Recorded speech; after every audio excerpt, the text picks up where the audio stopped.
Checking back in with a little updated review. My fourth pair of Clark Bradley Vibe shoes, currently at $60. They arrived in one day, the next day, when I discovered this weekend that these, which I bought October 9th of 2023, had this happen, which some people had questioned whether this might happen with the glued-on sole. And actually, the pair I got from a resale shop that would be my first pair that turned me on to the comfort of these 10.5 wides.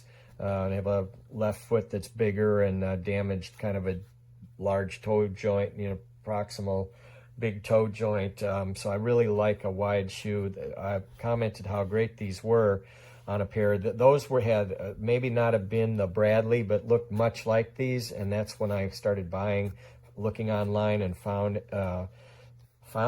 Clarks, which I hadn't been aware of until that resale shop experience.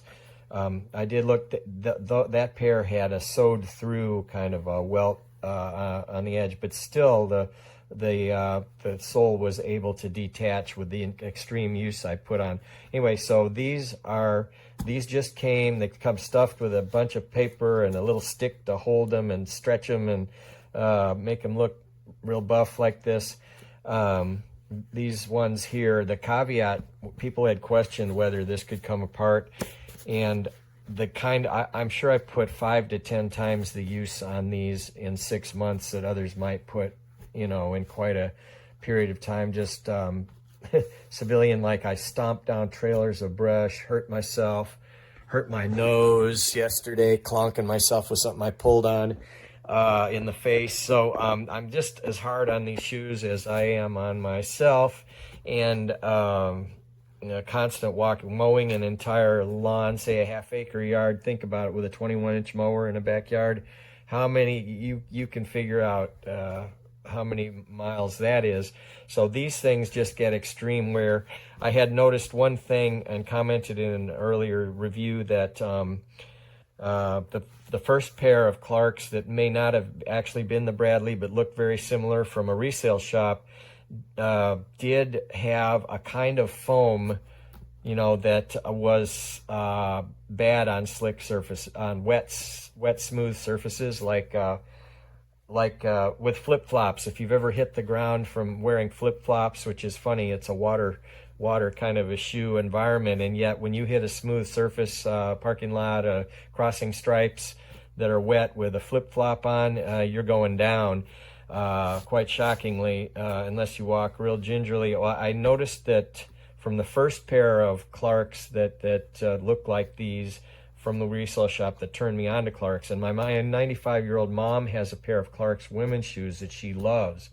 So she gets around still. She's had 4 knee replacements. One's put in crooked, ones that wore out because defective, ones that she just wore out.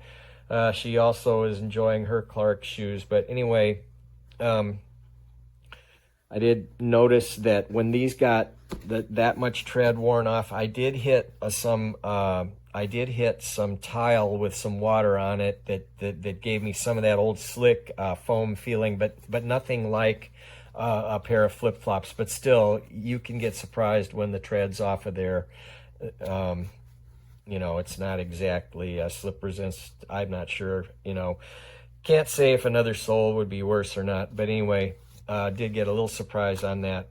So anyway, as you can see, I'm not worried about this detachment because it took from October 9th until the end of May of just extreme pounding on these shoes. So I'm getting ready to start wearing these.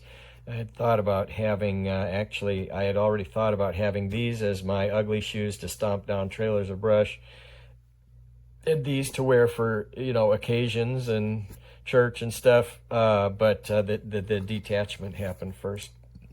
I may still go for a double set. And that is my review, under 5 minutes, which for somebody that likes to talk is pretty good. Bye-bye.